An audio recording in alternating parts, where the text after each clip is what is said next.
4-6 বন্যায় ভেসে গেল বিসিবির সকল সমালোচনা। সিলেটের 191 রানের টার্গেট টপকে বাজিমাত শান্তর রাজশাহীর।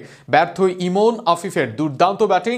বিপিএলের উদ্বোধনী দিনে রান বন্যার এক ম্যাচ দেখল দর্শকরা।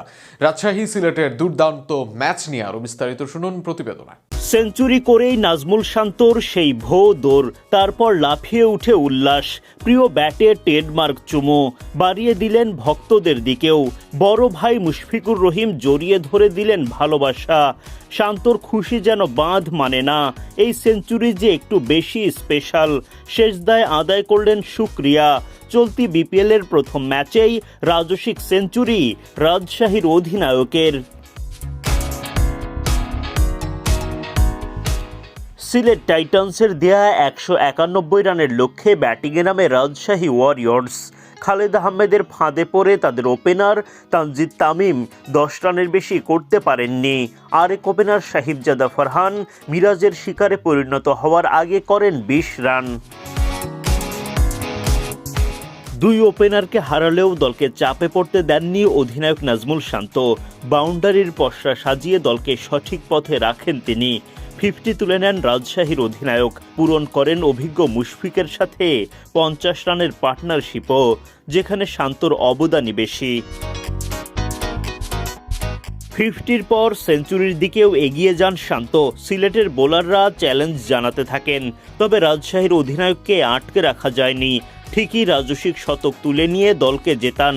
ফলে 190 রানের বিশাল পুঁজি গড়েও লাভ হয়নি সিলেট টাইটান্সের।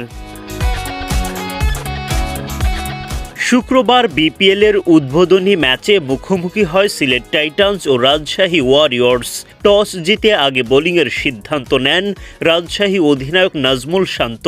সিলেটের হয়ে ইনিংস শুরু করতে নামেন সাইম আইয়ুব ও রনি তালুকদার। ব্যাটিংয়ে নেমে ঝড়ো শুরু আইয়ুবের। যদিও সাইম আইয়ুবকে বেশিক্ষণ টিকতে দেননি রাজশাহীর লঙ্কান পেসার বিনুরা ফার্নান্দো। তানজিদ তামিমের হাতে ক্যাচ দিয়ে বিদায় নেন সাইম। 36 রানে প্রথম উইকেট হারায় সিলেট।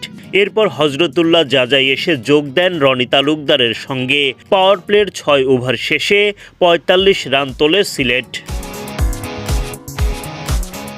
জাজাইকে উইকেটে টিকতে দেননি সন্দীপ লামিচানে। ডাউন দ্য উইকেটে এসে লামিচানেকে মোকাবিলা করতে যান জাজাই। দুর্দান্ত স্টাম্পিং মুশফিকুর রহিমের। 18 বলে 20 রান করে ফিরে যান জাজাই। 68 রানে দ্বিতীয় উইকেট হারায় সিলেট।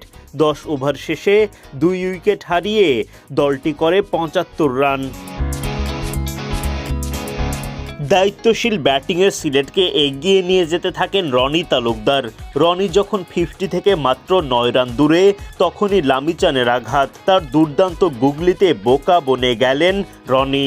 34 বলে 4 বাউন্ডারিতে 41 রান করেন। 104 রানে গিয়ে তৃতীয় উইকেট হারায় সিলেট।